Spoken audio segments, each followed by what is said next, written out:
This is your Chargers linebacker, Deion Henley, and you're tuning in with Chargers Unleashed.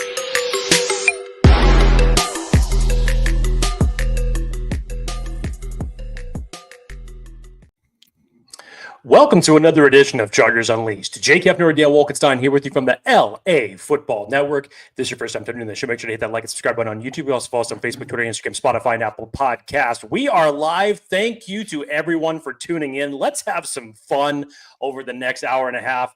Dan, I am pleased to welcome everybody to the first episode of the 2026 NFL Draft. Let's go to work. I'm not ready to be done yet. Just kidding. Not really. Maybe I am. Just a little bit.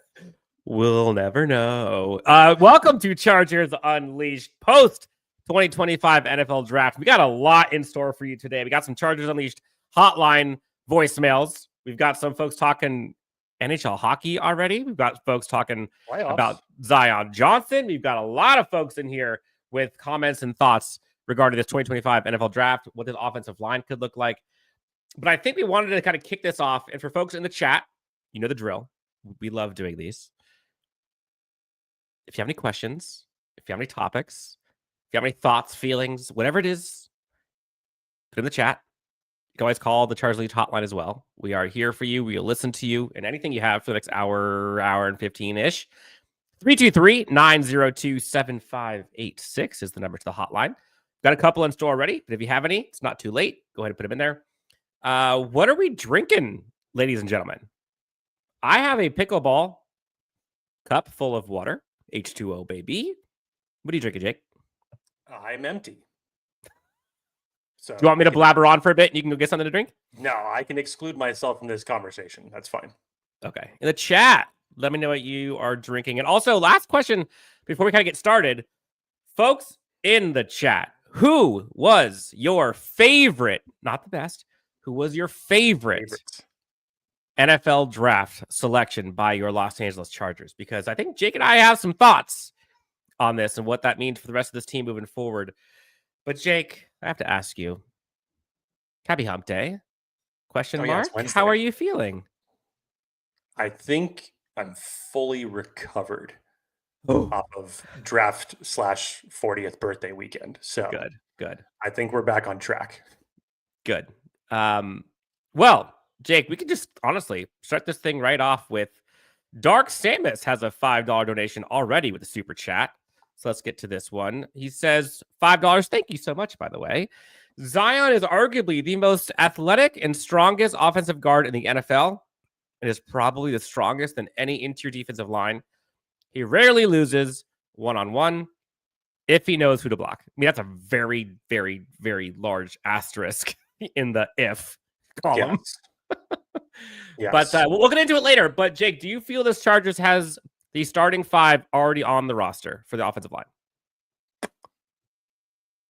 No, I will not discount a possible after the draft move. Spicy. I do feel strongly, as I have said previously, I understand what Joe Ortiz has come out and said publicly about Zion Johnson possibly moving to center and that he's been working at center. I just don't buy it at the end of the day. Dan and I were on here talking about right before the draft, actually, and in our last mock draft, we had them taking Jake Majors, and Dan presented a question to me. He said, well, do you think that Jake Majors as a possible 6th-round rookie would overtake Zion Johnson? I was like, well, he's played a lot more center than Zion Johnson has.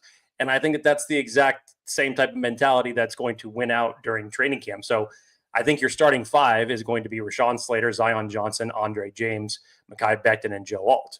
And Bradley Bozeman was obviously brought in for a backup, and you have some other depth pieces behind it. But if it stays the way it is roster-wise right now, that should be your starting five. Yeah, and we'll get into that and the ramifications here in a bit. Let's get to some of the answers. A lot of folks are talking Omarion Hampton, which I don't blame them. Rightfully so. Gabriel Caldera says Omarion Hampton is our favorite pick. Alfredo Hampton, we will run it like 06. Woohoo! Matthew Dahl going with the favorite safety out of Clemson. Mickens. Which a lot of people are saying he could be a starter. Though folks with the NFL Stock Exchange folks gave the Chargers One gave, I think Connor Rogers gave them an A. No, excuse me. Yeah, Connor Rogers gave him an A. Trevor Sikkema gave him a B+. I think you and I both agreed on a B+ rating. Close to an A-. Close. KW says Caldwell. I think we're going to be talking about this pick as a steal a few hours from now. A few Years from now. Maybe hours from now. If you have not done so already, please hit that like and subscribe. Helps us out a ton. We're on our way to 10K. The man formerly known as comma, now known as period. My favorite has to be Trey Harris. Reminds me of T. Higgins coming out of Clemson. A lot of similarities. Lawrence was a much better quarterback than Dart, obviously.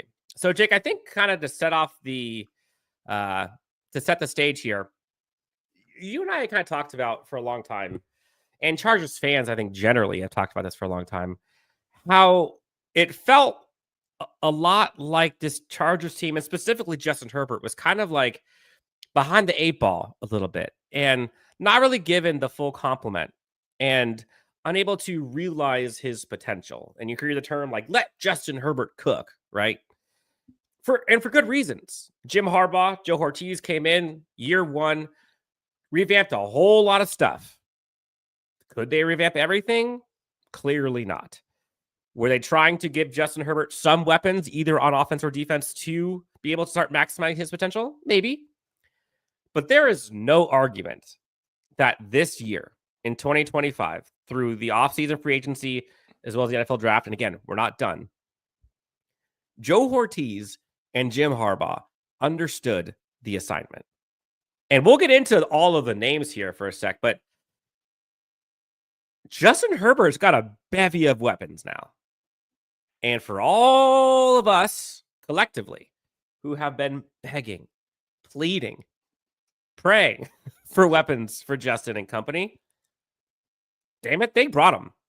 Tight ends, running backs, receivers, offensive linemen. Hell, backup quarterbacks if you want to go that far. This Chargers team added so much talent, an infusion of playmaking abilities that I don't know what to do with my hands right now.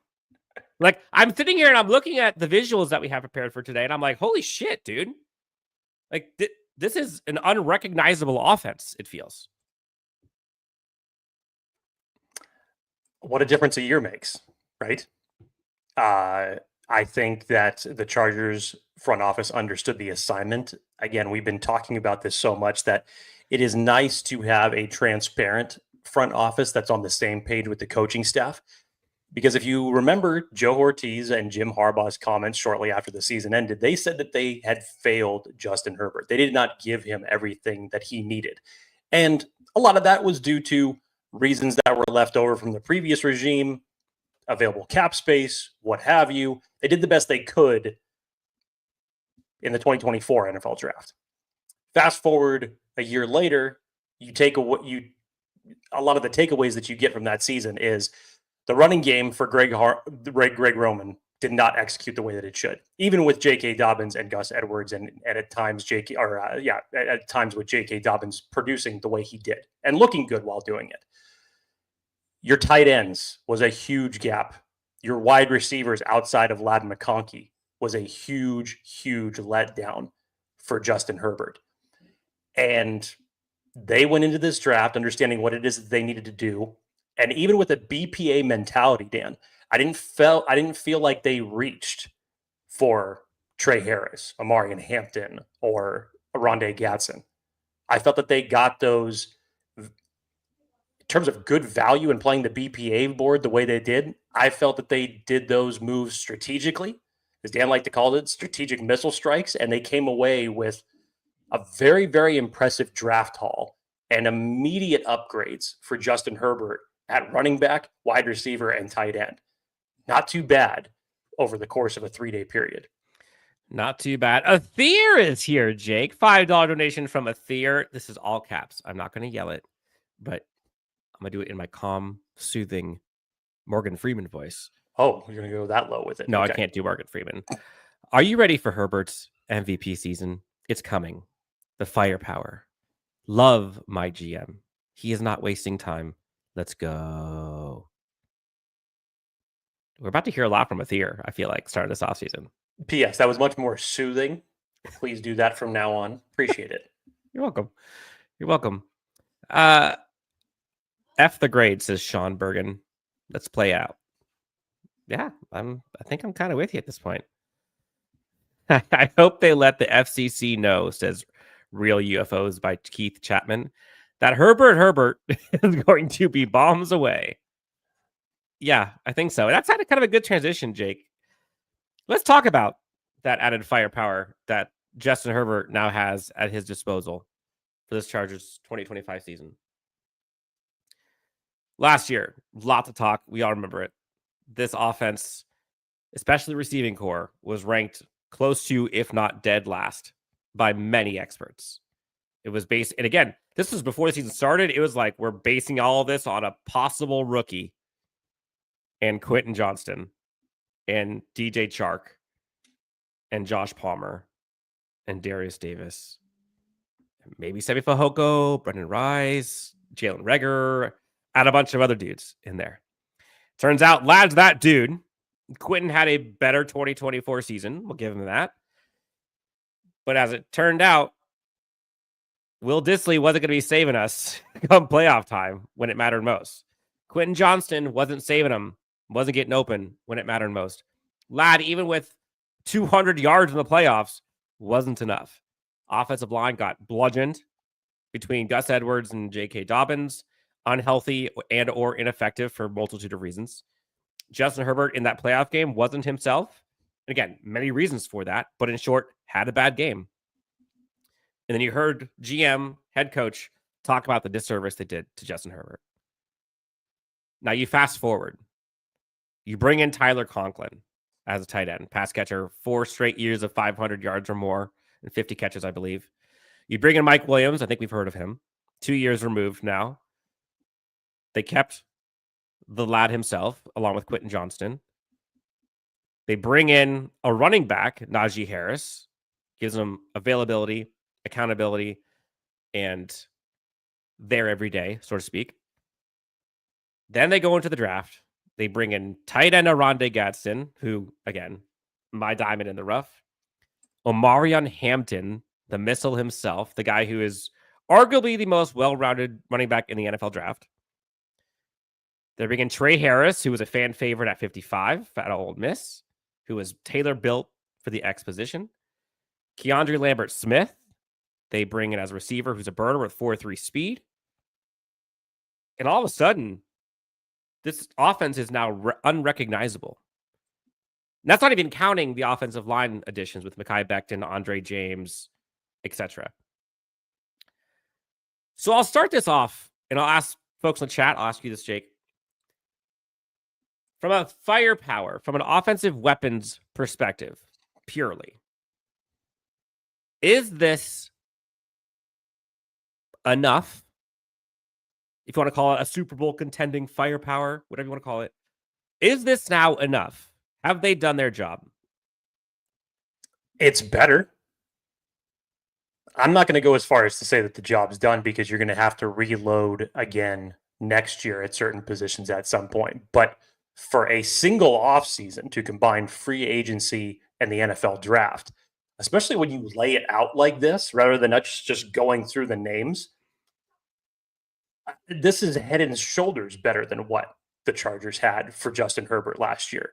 No question. Clears the bar by a New York mile. I mean, what you have done to add not only depth, but key pieces in the draft with high picks in the first 2 rounds. This is fantastic for Justin Herbert. This is a hell of a job in one offseason to remake your offensive arsenal from the running back, tight end, and wide receiver group.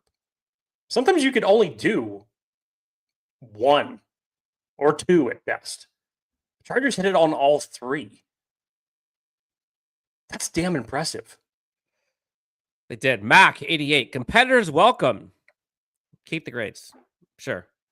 Real UFO says, I have a virtual $1 that says LA Chargers win AFC West. We need to beat Kansas City. Wow. Very bold with your dollar. It's a virtual dollar, Dan. It's a virtual dollar. Gabriel Caldera says, on paper, the offense appears to have more physical players rather than finesse. They plugged last year's offense with one-year free agents to make the offense more physical. Good point. I think a lot of, and that's on both sides of the ball. I think this Chargers team for years has been known as a finesse team. Clearly, it didn't work due to either injury or just unable to out physical opponents. And they're kind of going the brute force route this year. Look no further than the running back group that we have right now, including possibly J.K. Dobbins, which is wild. Yeah. It feels like this Chargers team is going for size, for strength, for durability, and for smartness. Smartness. Wow. Ironic. I say smartness. Good when word. I meant smarts. That's hilarious. They're just words, Dan. They don't control us. That's true. Thank you. I like that. I'm going to put that on a bumper sticker. They're just words. They don't control us. Jorge, live on a Wednesday? Okay, let's go. All right, Jake, let's get to some of these voicemails real quick. We got 2 of them here. Chargers on these hotline after the draft. Was pretty fun. Let's hear this first one that we have to say from Matthew on the Chargers Unleashed hotline. So, draft is ending, and I think we had a good, solid draft picks. I would say awesome. I would say great, but I think it was pretty cool to see. You know, we got Omarion, Hampton, and we got some weapons. So thanks for George Tease for getting Justin Herbert some weapons, and it was a cool experience to see the draft. You know, watching it, and yeah, so can't wait for this season. My only question to you guys is there more pressure? There's gonna be no pressure on Herbert because I mean this is his sixth year, and he has no playoff records. So I'm wondering is it time for him to make the big step? Because I know Jim Harbaugh and George Tease gave him weapons, so no more excuses for him. I believe he needs to get this playoff win on his record, and hopefully he gets it this year. So really excited for this year. Thank you guys. Bolts up. I'll say that the pressure's been on Justin Herbert for a couple of years. I don't think this is one of those scenarios where it's like, okay, now the pressure's on Justin Herbert. The pressure has essentially been on him since the Jacksonville loss. What are you going to do to solidify yourself as a top QB in order to get a W in that playoff column? And we're still waiting for that. So I think that pressure's been on Justin Herbert for a little while now. I don't think anything's changed now as it relates to what does Justin Herbert have now as opposed to a lot of the other teams like the Kansas City Chiefs, the Denver Broncos, a lot of the other teams in the AFC in general. It looks a lot better now. So yes, I don't think that anybody is giving Justin Herbert any excuses with this roster. More importantly, it's the man behind the wheel, and that's Jim Harbaugh. And I think that is what is really going to carry this year when you insert the type of players that you have. I think you have a great mentality. This is Greg Roman 2.0 for how they're going to install and unleash this offense. So I'm really excited to see it because I don't think is it going to be ground and pound, try to kick your ass? Yes.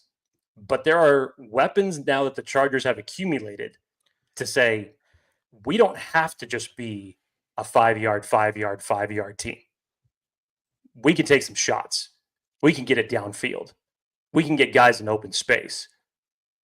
God willing, we can have more than Ladd McConkey beat defenders in man coverage.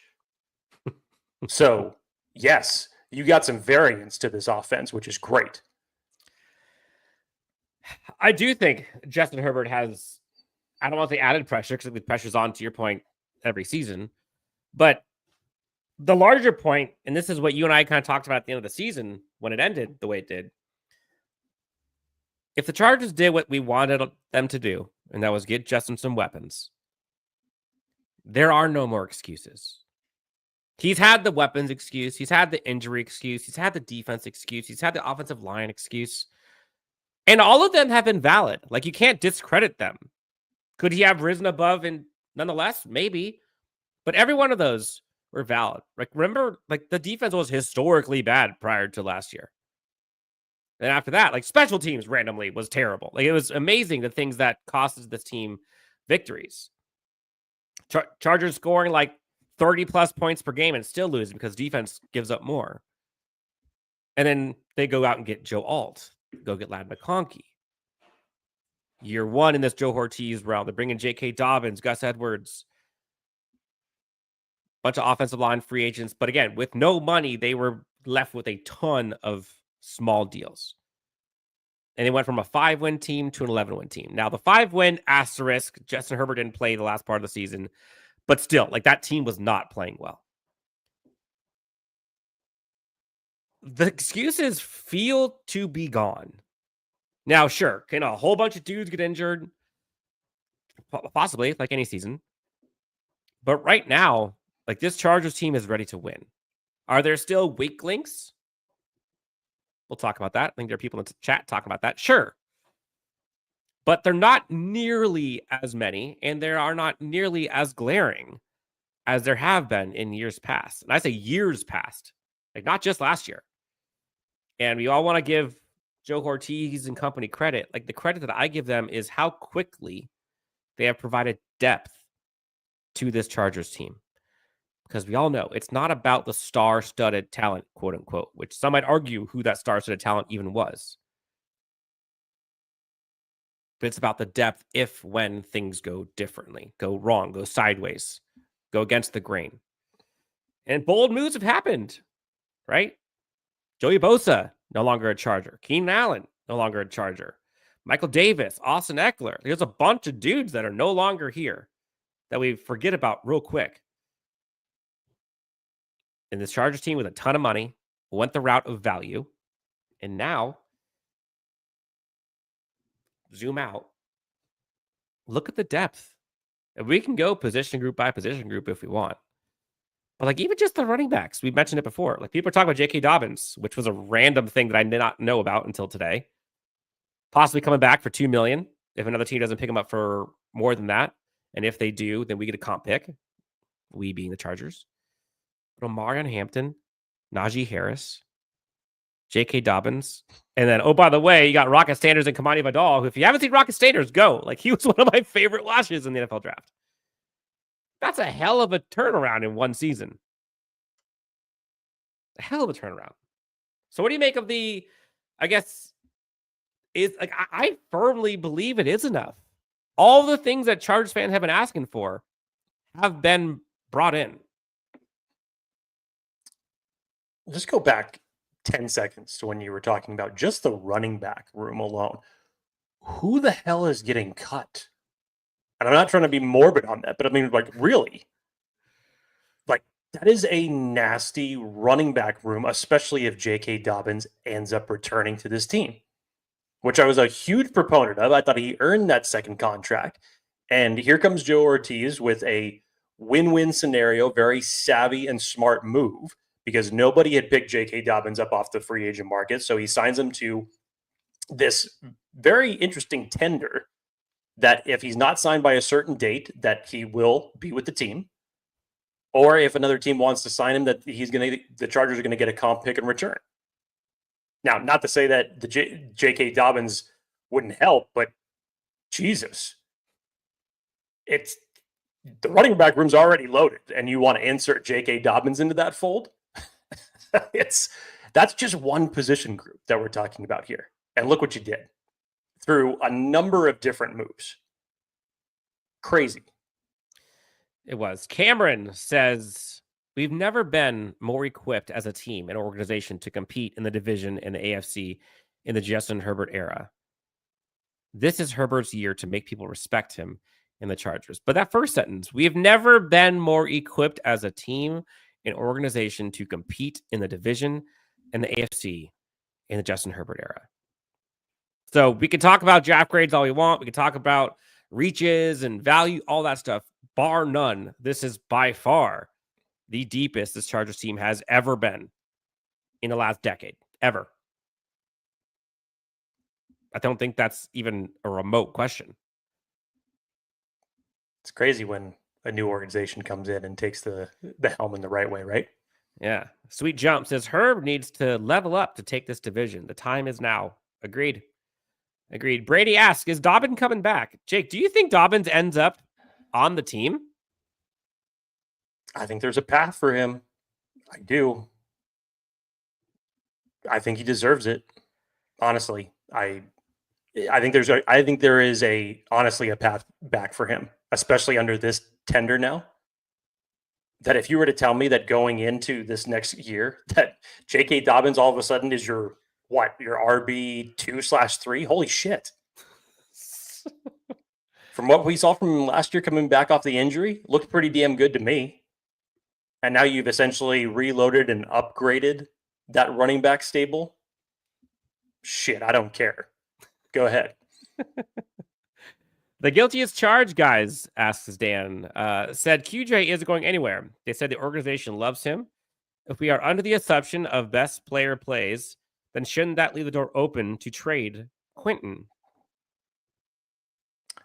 I said that we talked about this after the draft was done. KeAndre Lambert-Smith. I kind of felt like this was like a warning shot. I am totally with GAC that I do not believe that Quentin Johnston is leaving the team this year. I think he remains on the team for this upcoming season. However, this is now going into the next phase of Quentin Johnston that we still just don't know.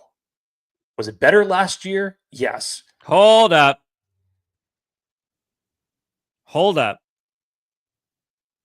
Action Dan 65. Jake, please hold that thought. You screwing it in there? Lock and key? Yeah, it's there. It's there. Go ahead. $100 donation by Action Dan 65. Wow. My brother, Action Dan 65. Jake's still holding the thought. Thank you. Thank you. Seriously, that means a ton to us. We love doing this, and we love you guys for all of your support. And holy shit, dude. $100? You do not have to. That's incredible. He says, promises made, promises kept. I didn't get my IDL, but I'm very happy with Hampton in the first round. Another great draft by Chef Ortiz. You guys are awesome. Keep up the great work. Chargers Unleashed gets $100. Chargers fans get Omarion Hampton. Action Dan does not get an interior defensive line. Well, the one he wanted. He got an interior defensive lineman. He just didn't get the one he wanted, which is okay. I think he was meaning at 22. Well, there were 4 interior defensive linemen that were taken right before the Chargers. One specifically that Dan and I were completely in love with, Derek Harmon, went right before the Chargers pick at 22. 5 went in total in the first round. I think if you went another interior defensive lineman there with who was off the board, I think it almost might have been considered a reach at that point. Chargers played the BPA game, came back around when they needed it, and still added a interior defensive lineman that's going to bring something different than what you already have with this current stable. So, stoked for it. Now, going back to my original thought, talking about Quentin Johnston. Yes, I think he remains on this team because there's still question marks up in the air as it relates to Quentin Johnston. Year 2 was better than year 1. It wasn't necessarily that high of a bar to clear, all things considered, what his rookie season was. But you still have to, I think he is now penciled in for kind of as a niche wide receiver. That you've gotten an idea of what he is, what he isn't. And once again, yes, the coaching staff has extreme confidence in him that they can get the best out of him. Now, is that as a downfield threat playing the X receiver? No. I think we got an idea that that's not it last year. Hence the Trey Harris move. Hence going out and getting Mike Williams. So you have to put Quentin Johnston in a specific position to succeed. I think after getting 1 year under this new coaching staff for them to see what they have, I think they're going to see it through for this next season and maybe make a decision after that. And again, I think the KeAndre Lambert-Smith pick is insurance, essentially, should things pan out or not pan out after this year. Interesting. This is tough. I don't necessarily think Quentin Johnston is safe, but I feel that it would be hard for them to just cut him. Maybe he gets traded, and then you think about optics, right? Giving him, a fresh new start. Chargers get some compensation back for him. The wide receiver room, is completely revamped. There's a path there. I know Quentin Johnson wasn't their guy. We've heard Joe Ortiz talk about he was his guy when he was talking with the Ravens too. Quentin Johnson did improve this past season. There is no way around it. Is he improved enough to be worth the first round pick? Probably not, arguably. But again, that's what we're going into year 3 with. So if you continue down this same trajectory, an improved Quentin Johnson year 3, same improvement as from year 1 to year 2, it's pretty darn good. That's a good Z receiver. Now, you look at kind of the macro of it. A lot of people talk about the basketball team, right? And you see this, I'm not even going to say starting 5, starting 6, whatever, but you've got Ladd and you've got Trey Harris, which I think those are your 2 long-term for sure. I'm not sure between Mike Williams and Trey Harris, which one of those is going to quote unquote start. I don't know. You've got Darius Davis, who is going to be your returner. I think he's 100% safe. Don't worry about him. KeAndre Lambert-Smith is definitely a wild card for sure. And he went from a Penn State team where it didn't look too great to an Auburn team where the quarterback didn't look too great, and he still almost put in 1K. And some of those highlight reels are pretty impressive. Now, if we go down the things that matter most to this Chargers team, right? We talk about productivity. We talk about availability and dependability. Trey Harris, check. Ladd McConkey, check.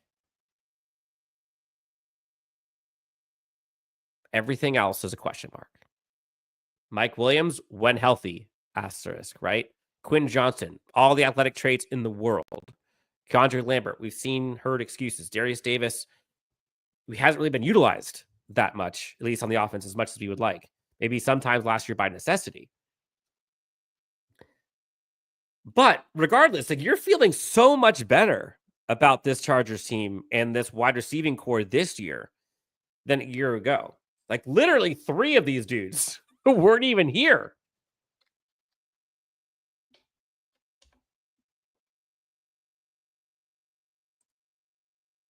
Oh, I thought you were continuing your sentence where you just... I was letting you pick up... Dramatic pause? Yeah, that was it. Oh, okay. I have nothing to add. Cool. I thought everything you said made perfect sense. That was just a weird spot for you to stop talking. Okay. Your turn. Dan, hit me up with the tight ends here. Hit me up with the tight Hit me up with the tight ends here. Okay. Let's bring in the tight end discussion. This is a fun one. And same path. Not bad. Not bad. You knew that you couldn't go back into this year with the tight end group that you had last year. You knew that you couldn't go back in to, even though at times Will Dissly was able to, pick up some of the slack for the receiving aspects of the tight end position and did it admirably at times, but he is not the answer.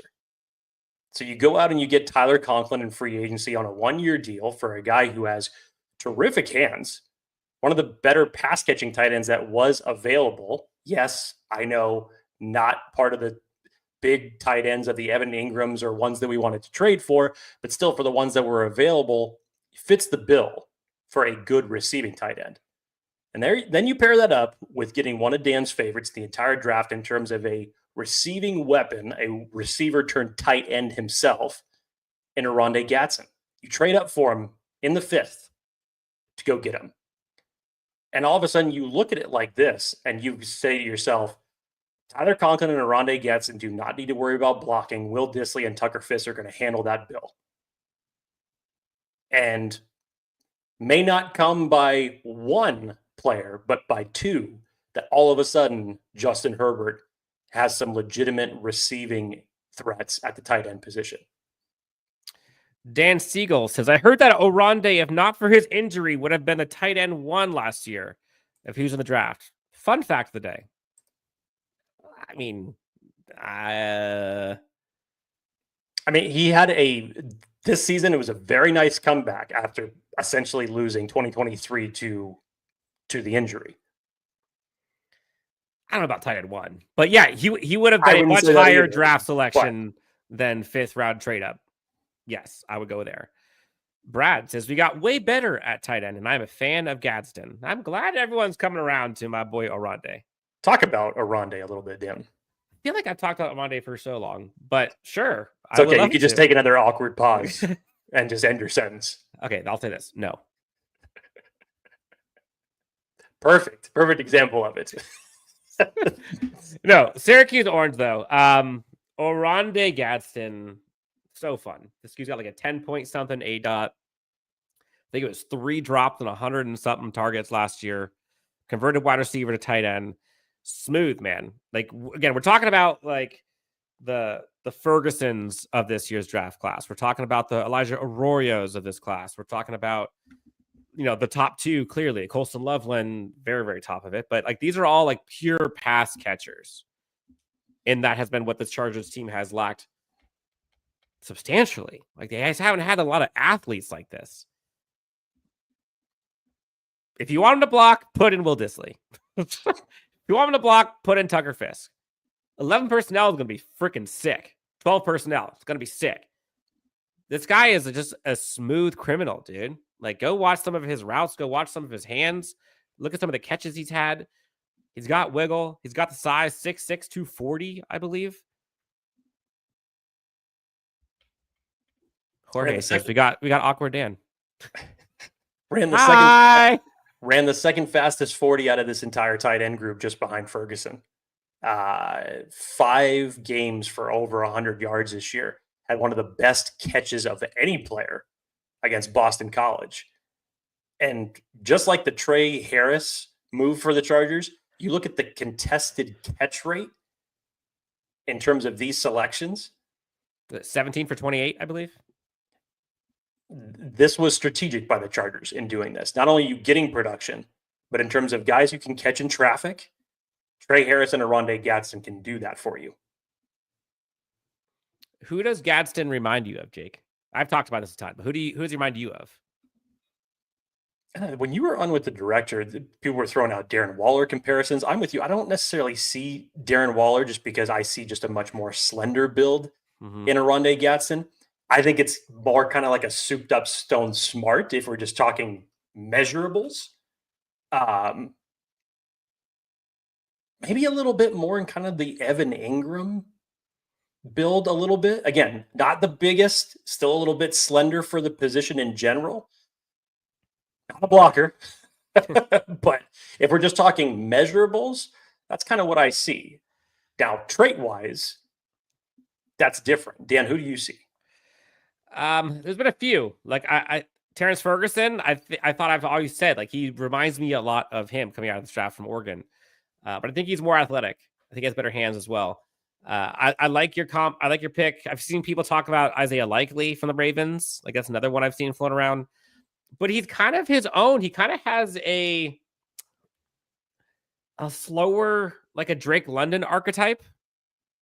Yeah, he's not the most explosive guy. Yeah. I mean, again, we're talking about tight end versus receiver, but like he has that like Kyle Pitts archetype. I'm not saying he's first round Kyle Pitts, but like you look at the way that he plays, that's what he reminds me of. And again, we're talking value. You saw how hyped this Chargers front office was when they were able to trade up and get him too. They wanted him a lot earlier than they got him. And they were able to hold on tight, if you will, and able to come back with KeAndre Lambert-Smith and Orande Gadsden. Remember, right after KeAndre Lambert-Smith was taken, 2-3 picks after this, Mitchell Evans was selected. And I think at that point in time, the Chargers realized, like, oh, shit, like, we can't afford to wait any longer. And next thing you know, Chargers are back up on the draft ticker, 3 picks, and going, oh, shit, what happened? They gave away 2 of their 6th-round picks, and they're on the clock, and Gadsden ends up being the selection. James Wagner says Justin will dominate the red zone. So I asked you again, Chargers fans. Now, who was your favorite Chargers selection on offense specifically? And I don't necessarily disagree with James saying this because I understand why he wants to say this, but I feel like we've been saying that phrase for so long now. And then when you extrapolate this and you look at what's happened over just take a 2-year period under this regime, there's no way that this cannot happen. There's just no way. We thought that they were going to dominate when they had, 2 big receiving threats at tight end. Didn't end up getting executed that way. You thought you were going to with the running scheme that you had at that point in time. Nope, didn't end up happening. You thought you were still going to dominate when you had Mike Williams and Keenan Allen. Nope, didn't end up happening that way. Jared Cook. Yes. Gerald Everett. There's no way that it doesn't happen now. You better take that back.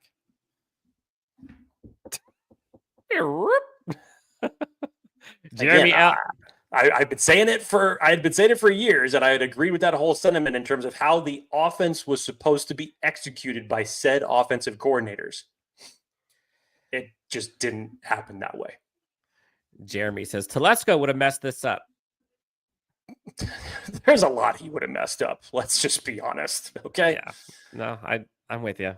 If the pick was 22, I feel like it would have been a reach for an interior defensive lineman. If the trade back, well, who am I kidding? The trade back to the Philadelphia Eagles would never have happened. It wouldn't have even been a conversation. He wouldn't have been on the phone. There would have been another 3rd round pick that we would have been holding our breaths for. We know how this plays out. Yep. I wanted the Chargers to go all in on offense, and they delivered. Now, again, we say all in on offense, but it's not like they just ignore defense either.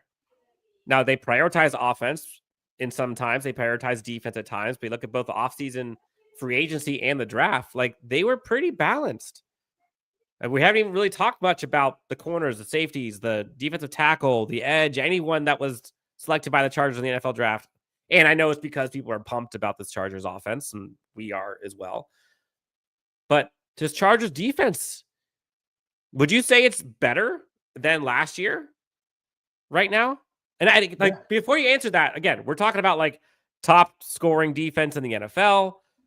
Lost a bunch of dudes. Poona Ford's not here. Christian Fulton's not here. Alshon Samuel Jr. is not here. They've lost some of their special teams juice on linebackers. Do you think that they're better right now? They add Junior Colson, Jamaree Caldwell. I'm adding Junior Colson because it's basically, like you said, a redshirt year. Is the defense better? Let's go through this for a second. For the Poona Ford pick, which again, still disagree that I wish that the Chargers would have brought him back. You basically had to replace him by a committee. So you go out and you get Deshaun Hand. You draft Jamaree Caldwell in the 3rd round. And you need to find some type of defensive package that is going to supplant that. Obviously, bringing Tyler Tart once Poona Ford had left, that was huge. That was a big, big priority that you needed to do. And going out and getting Kyle Kennard, that's going to supplant the loss of Morgan Fox and Joey Bosa. And again, I loved the Kennard pick in the 4th round. PFF actually thought it was a great value move considering where the Chargers took him. They had him as 81 on their overall big board. I think that this has potential to be an heir apparent to Khalil Mack and who your starting pairing might be opposite of Thule after this season. But Dupree's only here for 1 more year. Khalil Mack's only here for 1 more year. If it doesn't work out, holy shit, is edge big time for the draft next year. So you're in a really good position to where Kyle Kennard, I think for how he's going to be deployed this season, I think he's going to be your 3rd down specialist and just say, hey, go get after the quarterback. He's got a great arsenal of pass rushing moves. His speed to power is great. Few things he needs to clean up in terms of his technique and getting lower, but in general, He's your speed rusher on third down. And I think that's great to have for a year for Khalil Mack to mentor him, be part of this edge group. And there's a lot of juice all of a sudden that you have at this edge room. All right, let's go to the script for a bit. We'll stay on defense for a while. Who is your favorite Chargers NFL draft selection on the defensive side? Put it in the chat. Let's hear your thoughts. Jake's mentioned Jamaree Caldwell from Oregon, mentioned Kennard. They go safety. They go corner. Trikweze. Can you say it? Nope. That's why I let you say it. RJ Mickens. And then, I mean, look at some people are talking in the chat about the depth of this secondary. And I think that's kind of what I wanted to lean towards next. James says the secondary is quite deep and potent. I'm going to read you this Chargers secondary right now. So we talk about Trikweze Bridges. We talk about RJ Mickens that they drafted. Then in the offseason, they brought in Benjamin St. Juste. They bring in Dante Jackson. Add to that Tarheeb Still and Cam Hart, breakout rookies last year. They still got Dean Leonard. And they got Jazir Taylor. There's some others, depth below that. But is that potent enough? The way that Steve Klingscale wants his secondary unit to work? Absolutely. You look at some of the moves that the Chargers did in terms of free agency in the draft. This was all about fitting in Jesse Minter's scheme. Who thrives in zone? Your two free agent acquisitions do that. RJ Mickens does that and is a versatile chess piece that still allows Derwin to do what he does best in playing closer to the line. I would pose the question back to you, Dan, because I remember when this draft was done a year ago. Me too. You were extremely skeptical of what that cornerback room was like because you were saying, are we going to really trust 2 fifth-round corners to lead the way? I don't know about Christian Fulton. I think we need to reinforce this cornerback room. And here we are 1 year later, and it feels exactly the opposite. I think Elijah Molden had a little bit to do with that. I didn't even mention Elijah Molden when you were talking about the corners, which he's kind of a corner safety hybrid. James Wagner says, love the safety. A lot of people talk about the safety. Brad Spicoli, I like the safety. Uber Goober Jock. I like that. RJ Mickens getting a lot of love. Yeah, man. For folks who haven't seen it, go on X. Check out what his safeties coach said about him. Like they said he's arguably the smartest guy in the room. He's going to outwork everybody. And you got a lot of folks saying he's a starting safety. So this feels like a long-term answer for this Chargers team. Post Alohi Gilman, possibly. It's depth. Special teams juice for sure.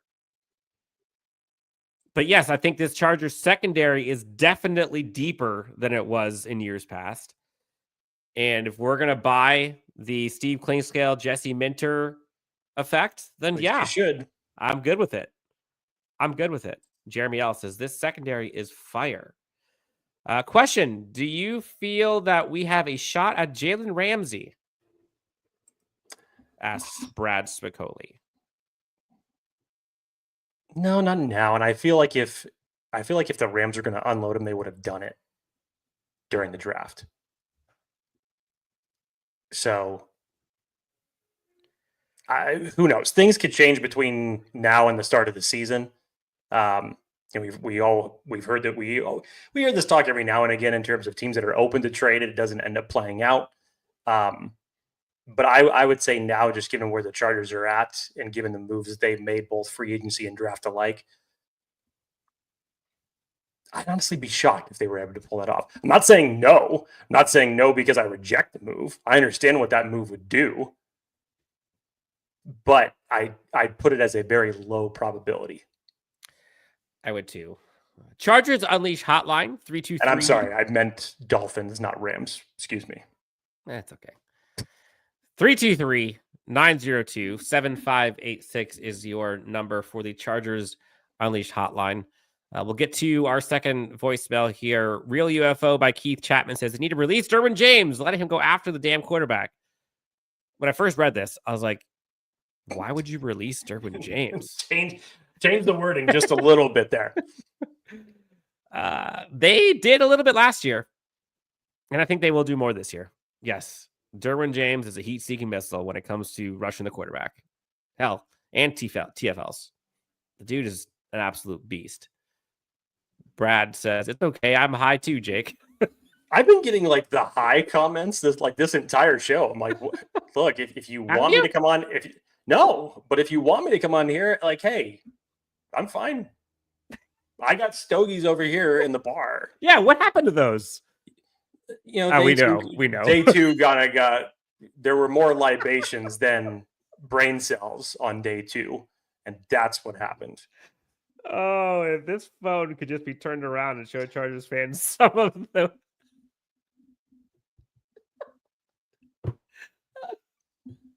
Lock and key, Wolkenstein. Lock and You're right. key. You're right. I'm keeping that close to the vest.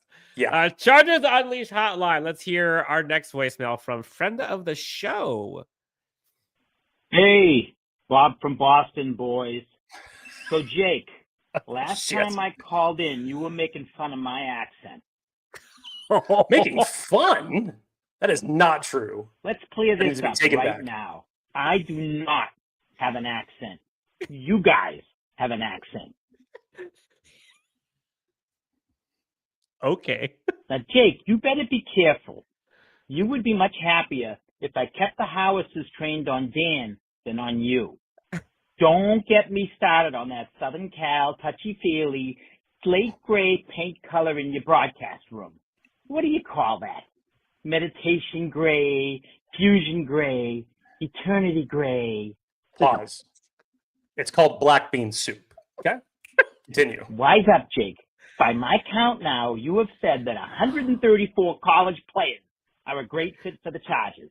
You covered all your bets at the roulette table. Hey, I picked all the all-pros.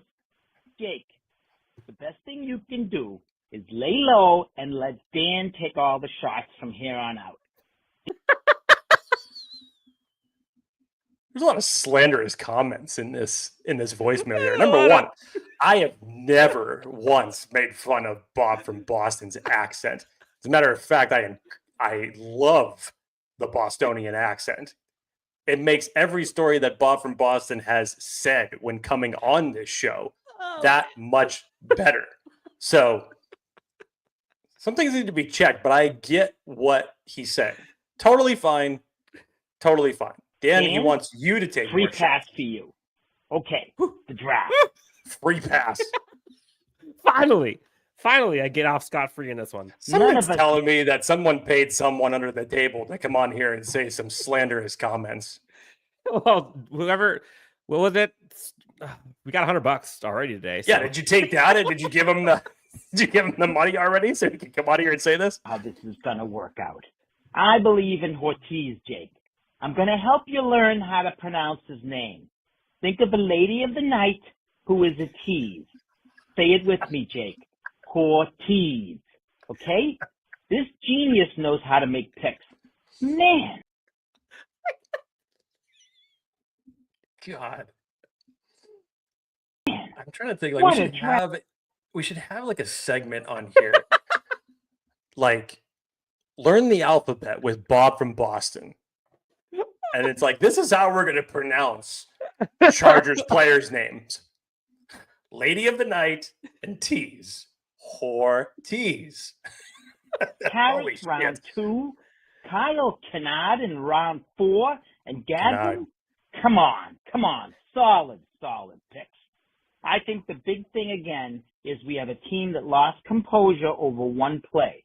I'm not going for flash and free agency or the draft, but solid football players. That's what I'm looking for, a mentally tough team. I'm loving these picks and what Hebert can do with them. Now we turn this thing over to Harbaugh, the guy that brought the 49ers to the Super Bowl in 2 years and Michigan to the national championship. He knows how to get this done.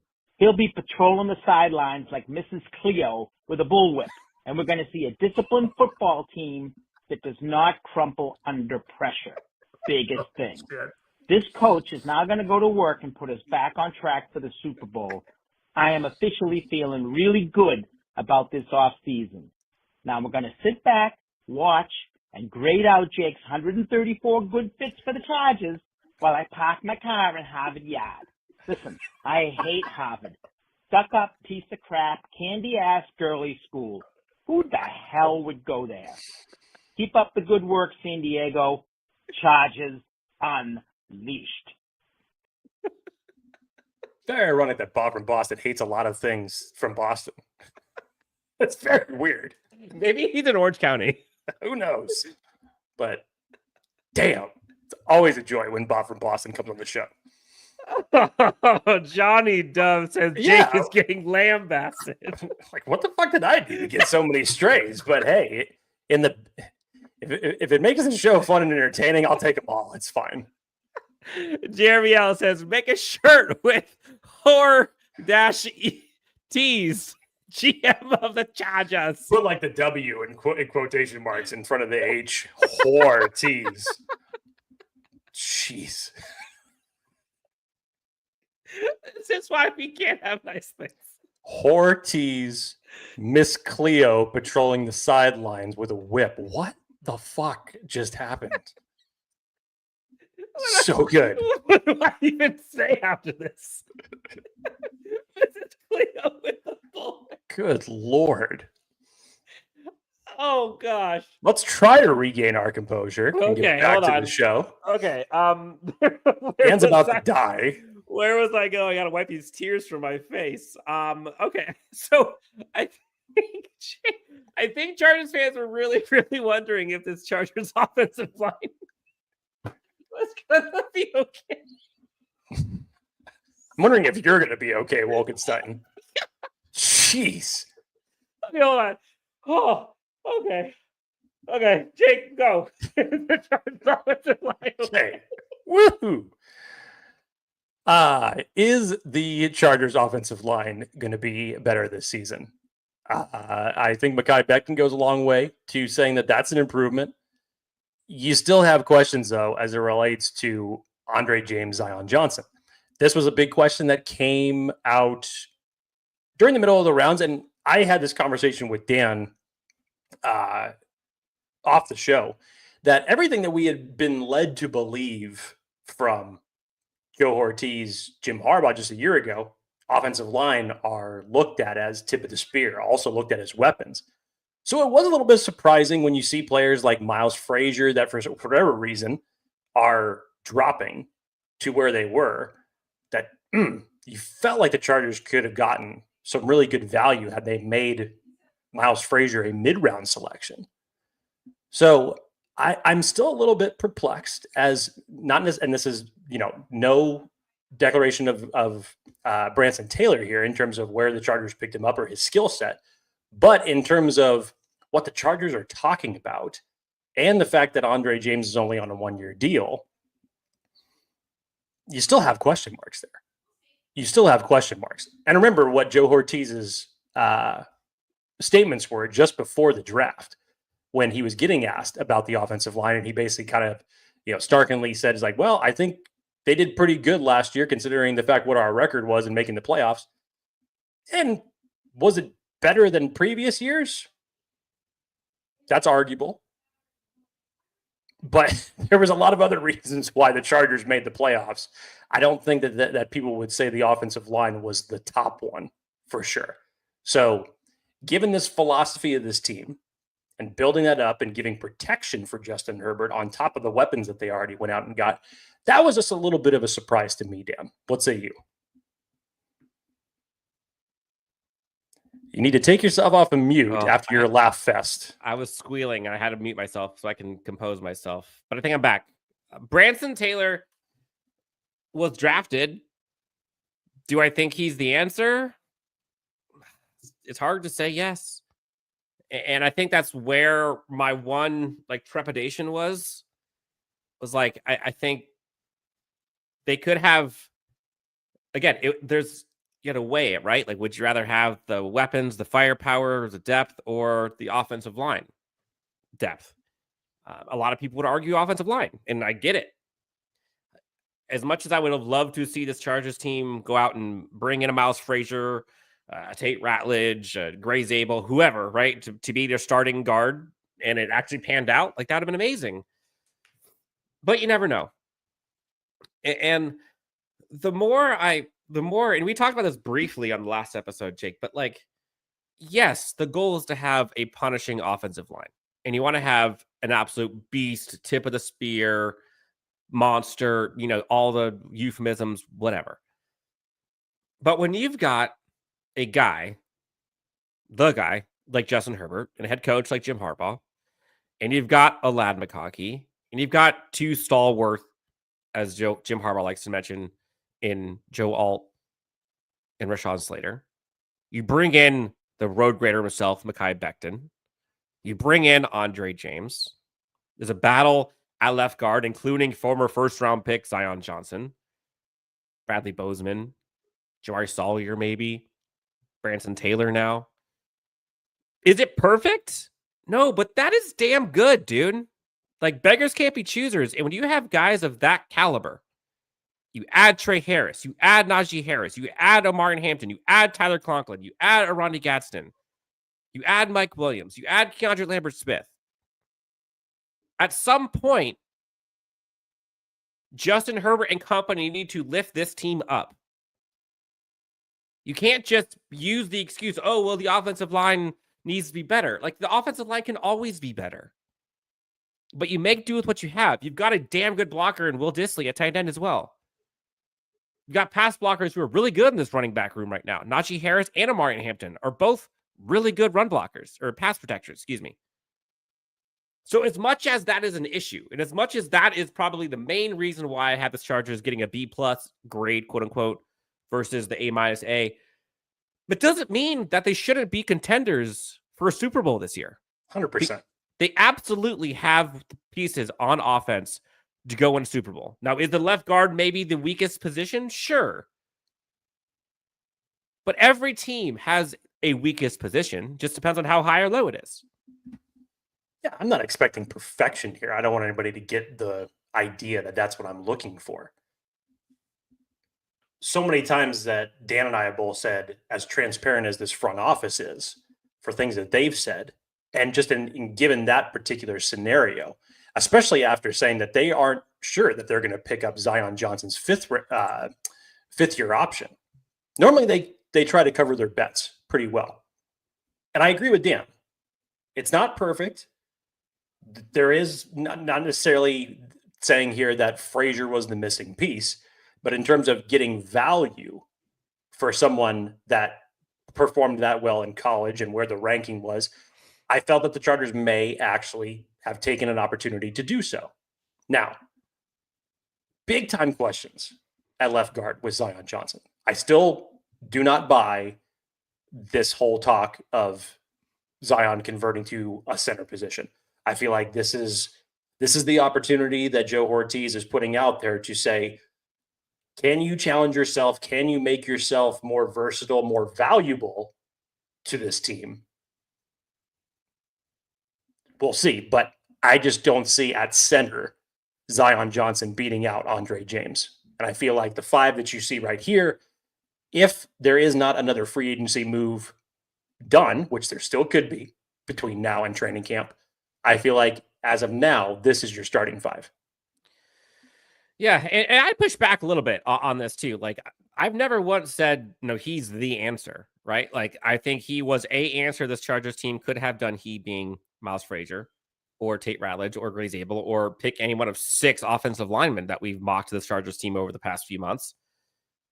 That could help solidify. But at the same time, to his point, like, Zion Johnson was a first-round pick. That didn't work out. Talked about this last episode. Like, who knows if any of these guys are going to work out? Like, you don't know.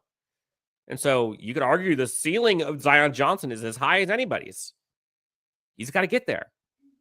But you would like to see this Chargers team kind of work towards improving that quote-unquote weakest link. I think that's kind of the bigger point.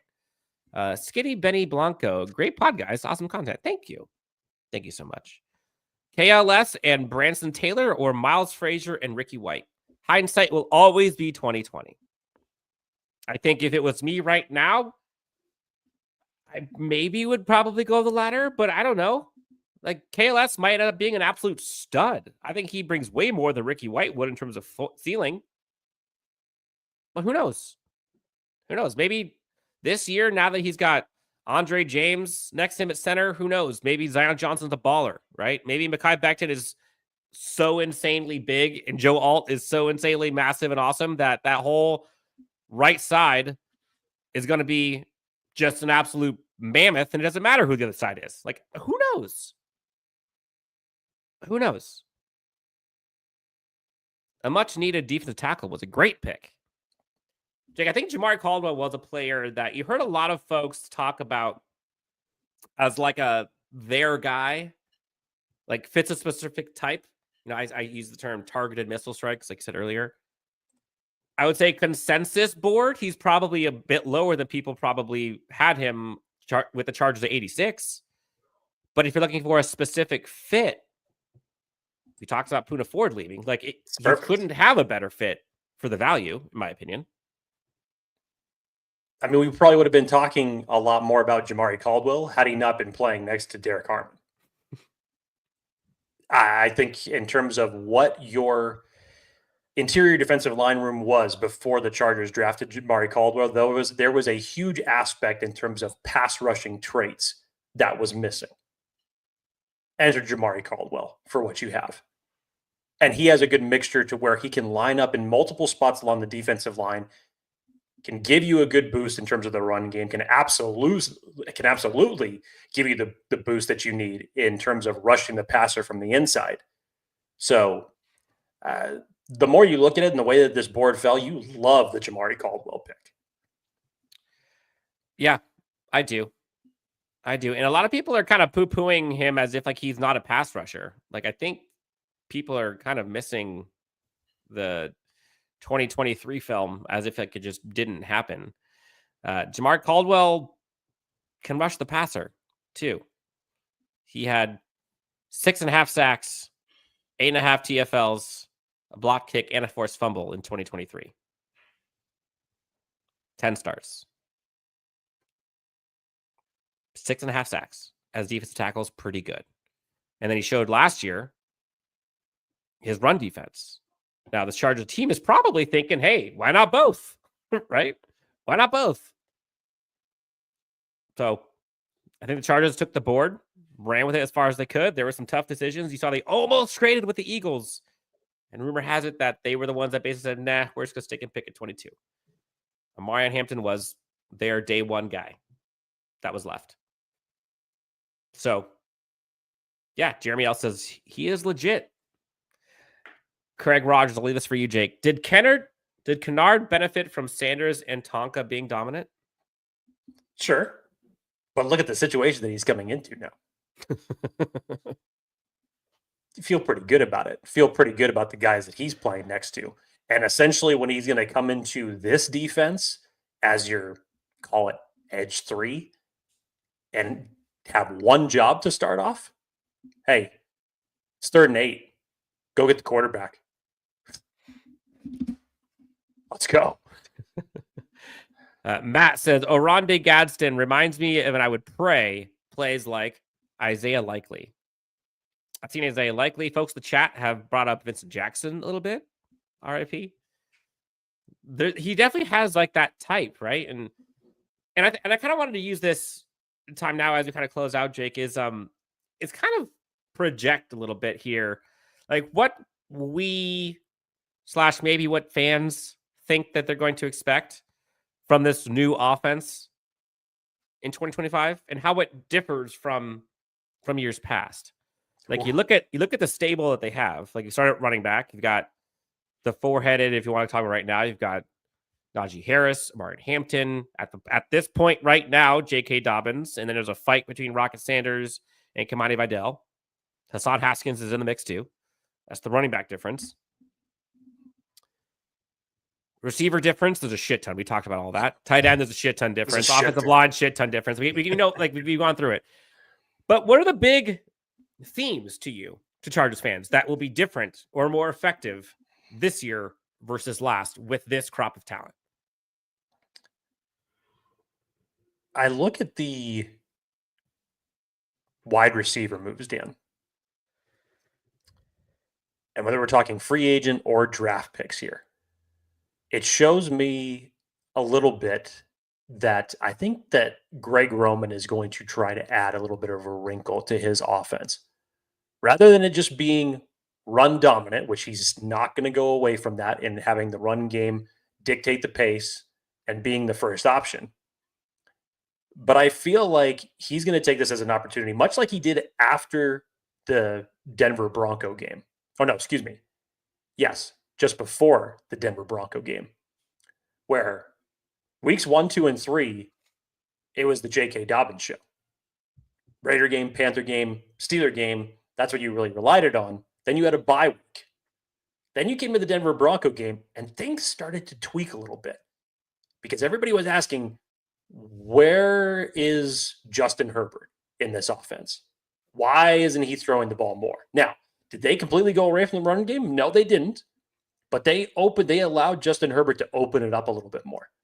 And when you look at these moves on top of this offense and how you've stacked everything up now, I think Greg Roman, honestly, and you can totally disagree with me based on history of Greg Roman, and I will 100% say that you made a fair point. But there's something telling me that based off of these moves, when you look at it like this, that they're going to give Justin Herbert every opportunity to succeed. And if that means the running game is going to open up play action more and you're going to take some more deep shots down the middle, down the sideline, hell yeah. You got guys now who can do it. Contested catch, you got 3 of them that are great at that now. Guys who can beat in man coverage, you got a couple of them now. Guys who can pound the rock, you got a couple of them now. And so if you're talking about a situation where Omarion Hampton and Najee Harris don't have to see 8 in the box in every single down, I think you've now created an offense that can do that. And you've given Justin Herbert the weapons to do so. So I think there's going to be a little bit of a wrinkle in Greg Roman's play calling this year that's going to hugely benefit Justin Herbert. Yeah, let's get some of the comments in the chat here who are answering the same question as well. Brad says, nobody does more play action than we do. And that play action is going to be a problem for the league. And look, you look at play action this year with the talent that they have, it kind of takes 3 things. Well, 4 if you want to include the quarterback. You need a quarterback who can get it there. You need an offensive line who can protect. A running back who can scare defenses to where they bite. And a receiver who could take the top off. I would argue you have all 4 of those things checked. You have a 2-headed monster on, let's say, 3rd and 4, 2nd and 4, Najee or Omarion. You think they're going to run on 3rd down, 2nd down and 4, 2nd and short? Sure. Play action's lethal. When you have someone who can run past the defense, i.e. KLS, someone who can go up and get it 50-50 on the sideline, fade route, go balls, post, whatever you want. That could be Mike Williams. That could be Trey Harris. That could be, in theory, Quentin Johnson or KLS. You've got Ladd who can always get open, no matter who's covering him. Like, if you've got Tyler Conklin and Orande Gadsden will be on the seams. Will Dissly, if you want to have 12 personnel, have him out there blocking. Like, dude, that's insane. The screen game, I think, is also going to be far more potent with Orande Gadsden and with Omarion Hampton. I think you can see Orande Gadsden take some of the Will Dissly screenplays that you saw last year. That or Conklin, either one. Omarion Hampton is a beast as a pass catcher. It would be beautiful. Ladd, you're going to see absolutely slicing folks left and right. And then clearly, the running game is going to be more to what they thought they were going to have when they brought in Gus Edwards. Najee Harris has been the rock, the dependable 3.9. Sure, has it been the most effective? No, but he's been a 1,000-yard rusher every season. Chargers fans would beg for that. Omarion Hampton's got 3,100-plus yards in 2 seasons with 30 tugs. You'll take that. Second most yards after contact of any football player this year, running the ball. You think that physicality, you think that bully ball, you think that protect Justin Herbert with Mekhi Becton now, run the game out like it's on Najee Harris due. That's all going to start coming to fruition. If you're going up against this offense, Jake, like who are you going to cover? Obviously, Ladd. But now you've got Trey Harris and Mike Williams on the outside who can go up and pluck it, take the readers off the helmet. You've got Najee Harris. You got Omarion Hampton that can run down your effing throat. Tyler Conklin and Orande Gadsden can both catch over anybody. Justin can run or throw. Mekhi Becton, Joe Alt, and Rashawn Slater all can absolutely maul. What do you do? You've made it more multiple, which is an aspect that you did not have last year. And you did it in the course of 2 months. Pretty good. Yeah. Any chance the monster of a man, Jimmy Bell Jr. at 6'9", 330 can play left guard? Would be crazy. Be awesome. Jeremy says, first play action of the season is going to be deep. Or sorry, first play of the season is going to be deep play action to Trey Harris. Feed families. I would bet against it, but God, wouldn't that be sweet? Because it should be. It's probably being a handoff. I'm going to say it's right up the middle of the Hampton. But holy shit, would that be sweet if it was? Yep. Johnny Dove, who I've seen a few times here talking shit on Justin Herbert, which I don't understand why, but he says 6 consecutive playoff quarters of bad film is on the resume of one Justin Herbert. I don't want to hear excuses. He also compared him previously to a glorified Ryan Leaf. Damn. Okay. Papa says 2 hammers. Yeah, this is going to be fun. We'll dissect more of the defensive side, but I think sometimes visually it's easy to see why folks are excited about this Justin Herbert-led offense in 2025. Are there questions at left guard? Sure. Are we wondering what Greg Roman we're going to get? Sure. Is Quentin going to take another step up? Who knows? But you can't question Joe Ortiz and Jim Harbaugh going out there and understanding and completing the assignment. They gave Justin Herbert weapons, both directly and indirectly, in the pass game and the run game, in pass protection and run. Like, you got to be happy with that. Chargers had a ton of money this offseason. A ton of dudes left. Re-signed a bunch. This Chargers team is undoubtedly better than last year. This Chargers team is undoubtedly deeper than last year. And don't look now, but this Chargers team finally has some consistency in the coaching staff. That's arguably the biggest aspect of it. Jake, we went through a bunch today. Chargers got better. NFL draft had lots of people hyped. UDFAs we'll get to in here a little bit on an upcoming episode. But Jake, anything else you want to get to here today? I know we went through a bunch. What are you missing?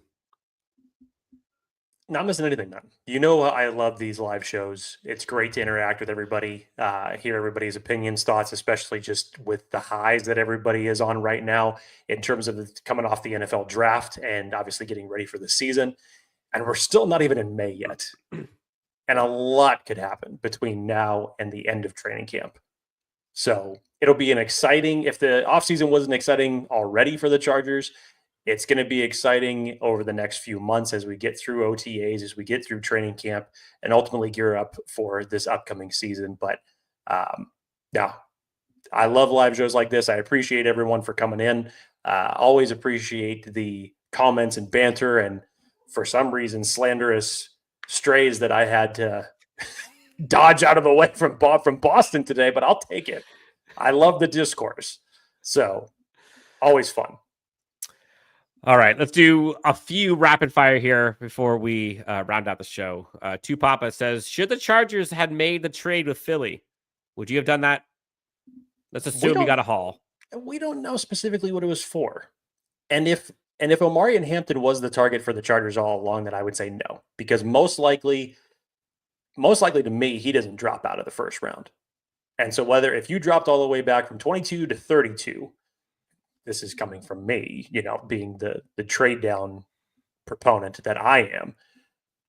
If he was indeed the target, then I don't think that he lasts to 32. You may have had to maneuver something to jump back up. You could have had a team behind you try to jump back up into the first round. It may have just been too big of a risk. And we don't necessarily know what the haul is for, but jumping up from 32 to 22, you would have expected it to be a little sizable. You may have been able to get an extra third round pick out of that. But Hanan says 32 and 99. 32 and 99. Okay. So there you go. Would you have done that? I don't think I would have. No, because if the Chargers were playing BPA the way that they showed they did, I think Omarion Hampton was the pick. In terms of going off of the best player available board, 4 defensive tackles were taken, 2 tight ends were taken, the top center in this class was taken. I think they played the board perfectly. The value for Omarion Hampton was there, and I think they got him right around where he needed to be. Hanan says, good pod, guys. Over under 5 primetime games this year. So I'll put it at 4.5. You know, you're most likely going to get one against Kansas City. You're going to get one against Raiders. Yep. I was just going to say the Raiders. That's probably 2 the Broncos right there. Too. God, wouldn't that be fun? You get 3 I divisional games all in prime time. Yeah.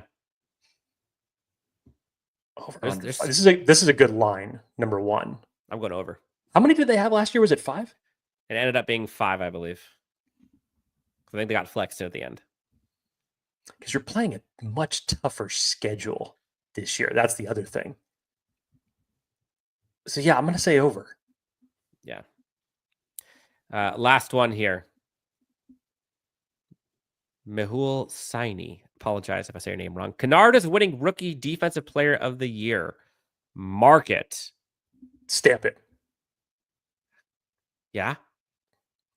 I'm not saying it. He's saying it. But I love people that call their shot. So let's go. He says he is the steal of the draft. I mean, again, we talk value. That's what Chargers do now with Joe Ortiz at the helm. BPA, best player available. What would Jim and Joe do? What would JJD? And we saw what they do. And they go BPA, they get value, and they make a team better.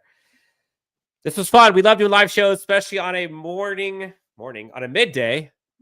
Wow, I said 2 things wrong in a row. Midweek edition, Wednesday night, hump evening. Jake, this was fun. Go hydrate. Stay hydrated, as Denzel Perriman would say.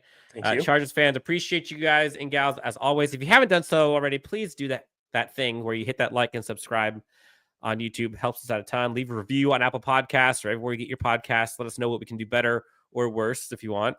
Always love the interaction. Love these live shows. For Jake, I'm Dan. This is Chargers Unleashed, and we'll talk to you next time on Chargers Unleashed.